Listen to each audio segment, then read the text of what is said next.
台语文千万字，大家要跟大家做伙来捌一日。即马台语相关的出版品愈来愈丰富，方便大家小少来学台文。今仔日要甲大家小解这一日，咱做伙来看到这就是版出版的版，读报案版第2条。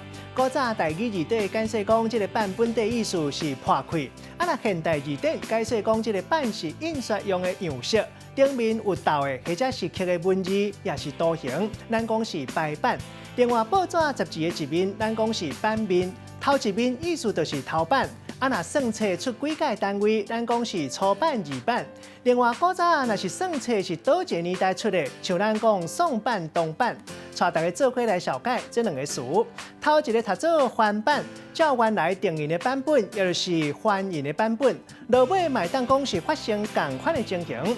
第2个词读做版权，某人读做版权，也就是讲作者或者是出版家根据出版法保障的权利。咱用一句话来举例，把这2个词夹做伙。譬如讲，过去出版册拢会提醒有版权，叫人唔通翻版家己印。落尾著作权法通过了后，保障的范围更较宽，创作者所有的权益拢会伫咧保护的范围内。今仔日甲大家小解这一日读做版，提供予观众朋友来参考。